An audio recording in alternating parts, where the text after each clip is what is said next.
Hello, ladies and gentlemen, and welcome to the show. Today we are going to be talking about white privilege. As you know, in society, it's a big deal.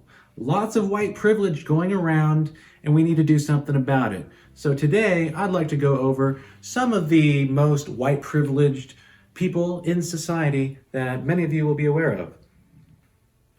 One of the most white privileged young males that's worth talking about would be David Hogg, who is competing with Mike Lindell by starting his own liberal pillow company. Now, he has no idea what he's doing, so he went ahead and used his white privilege to get onto CNN and beg the audience for someone to contact him to help him find a manufacturer for his pillows because doing the work himself would be too hard because he's white. It's very hard to find a unionized pillow manufacturer in the United States. So if anybody knows one, please DM me on Twitter. David! Woo! We're gonna make it sustainable and everything. And we're gonna go through just a handful. There's so many, we don't have enough time. Bernie Sanders is one of my favorites. He's a guy that sells socialism and communism. And it's very profitable, very lucrative. In fact, Mr. Bernie Sanders is worth multi-millions of dollars and owns a house for every season. Who knew?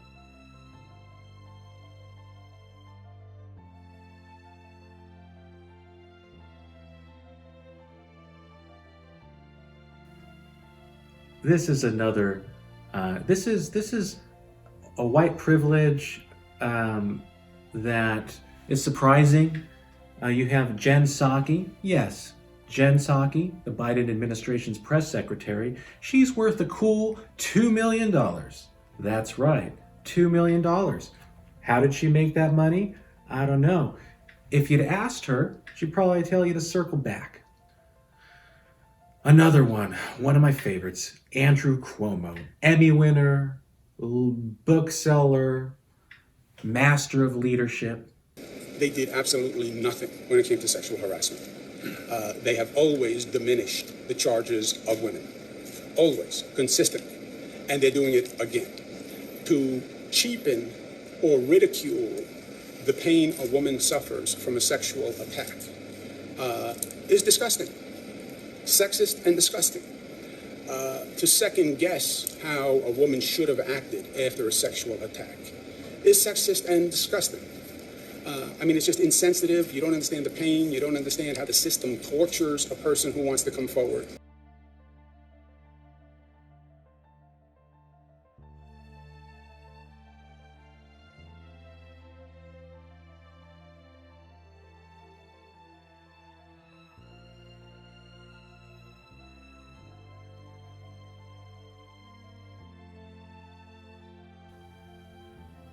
Turns out he's worth a few $1 million for all that great work that he did in those nursing homes.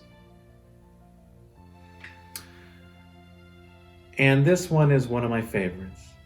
I can't stop thinking about it. Dr. Fauci. For a guy that is wrong all of the time, somehow happens to be the highest paid federal employee in the government of the United States.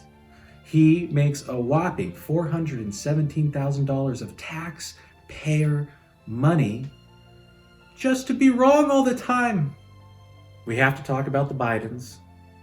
So first you have Joe Biden. He's lived a long political career, doesn't know where he is anymore.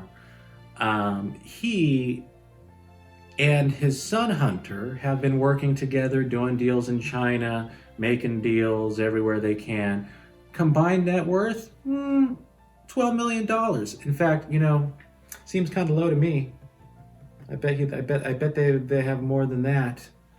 Especially with Hunter Biden's international man of mystery skills. White privilege at its finest. Here's a guy, his name is Gavin Newsom, gets caught violating his own lockdown rules as governor in California to go to the French Laundry, one of the most expensive and luxurious restaurants you can go to. He apologized for it, so It's fine. Except he got caught again at a restaurant just a couple months later. So apparently the white privilege makes you forget and makes you repeat the same privilege. And Governor Newsom happens to be worth a whopping $20 million. $20 million. $20 million. Not bad, not bad. Let's move on to one of the elders. Mitch McConnell, Senate Minority Leader. How much is he worth? Just $23 million. How do you think he got all that money? He's been in politics his whole life, right? What has he really done? Very interesting. Now we're going to make the jump, the big jump, to one of the most white privileged females that we can possibly think of, and that would be Nancy Pelosi. Good old Nancy Pelosi happens to be worth $115 million.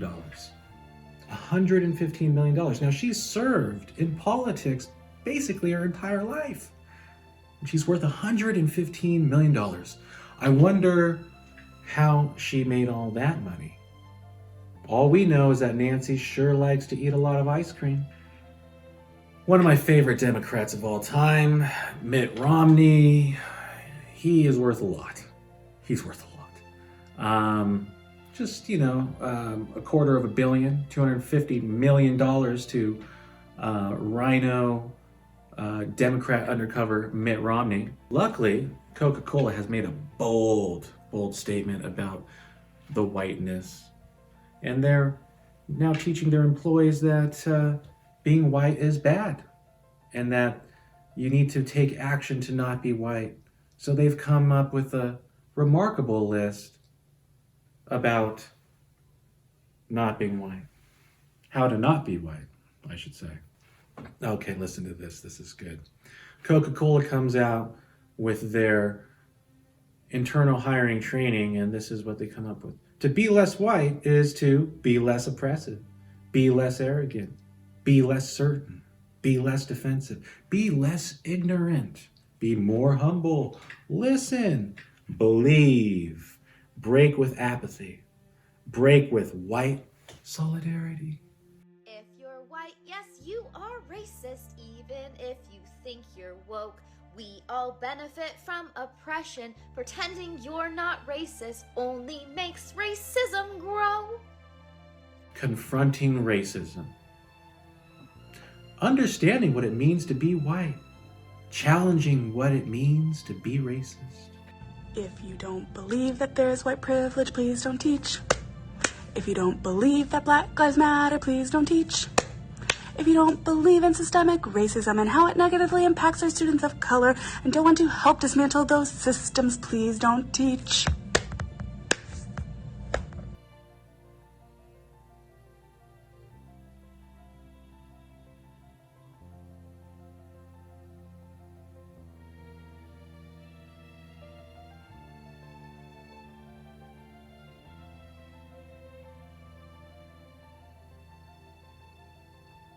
White privilege. I'm glad that we had a moment to discuss the very serious pandemic that is white privilege. I hope that now that we can see those very privileged white people in their true form, we can do something about it. Thanks for watching the show, and have a great day.